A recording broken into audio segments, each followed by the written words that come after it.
6:30, we got number 20 Penn State. The game I'm going to. Let's freaking go against number 5 Ohio State in the Horseshoe.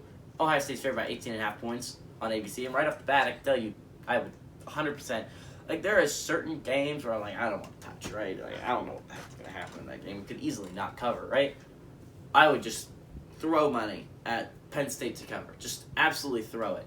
Because since 2016, I think, Penn State has covered in every single game.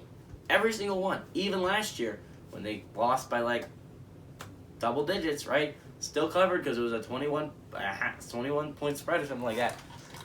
Just throw money at it. It's easy money at this point. Penn State, 19-34. It's like betting Kansas State to cover, betting anyone to cover against Oklahoma. It's just like, just throw money at that bet. It's good. It's a good bet to have. Sean Clifford went 19-34 last week, threw for 165 yards and a touchdown in the loss. Noah Kane, 11-43 on the ground. And Jahan Dotson, 6 catches for 69 yards. Sean Clifford wasn't healthy last game. It was apparent, and it's apparent. It was an apparent fact coming into the week. Like, it was just so apparent when you're watching that game that it's just Sean Clifford's not ready to go, and it's just the fact that they have no confidence in Jaquan Roberson to play at all, which led them to lose that 9 overtime game. If you have a healthy Sean Clifford, and it eliminates them from playoff contention, which hurts so bad, because if you're not, you're talking about Penn State. If they win this game, man, you have a serious shot at playoffs. You just got to keep winning, and now you're out of playoff contention. I'm sorry to say Penn State fan. I'm a Penn State fan, and even I have a slight glimmer of hope. The fact is that 2-loss team has never made it. Just straight up never made the playoffs.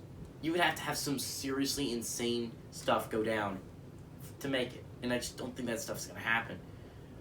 C.J. Stroud last week went 21-28, threw for 266 yards, 4 touchdowns, 0 interceptions against the Indiana Hoosiers. Trevion Henderson on the ground had 9 carries for 81 yards, 2 touchdowns. And Jackson Smith-Njigba was the leading receiver with 6 catches for 99 yards. That's interesting. That is an interesting fact because you have Garrett Wilson and Chris Olave on the team. Both of those players are possible first-round draft picks. And it's Jackson Smith-Njigba that ends up having the most receiving yards. It's interesting to me.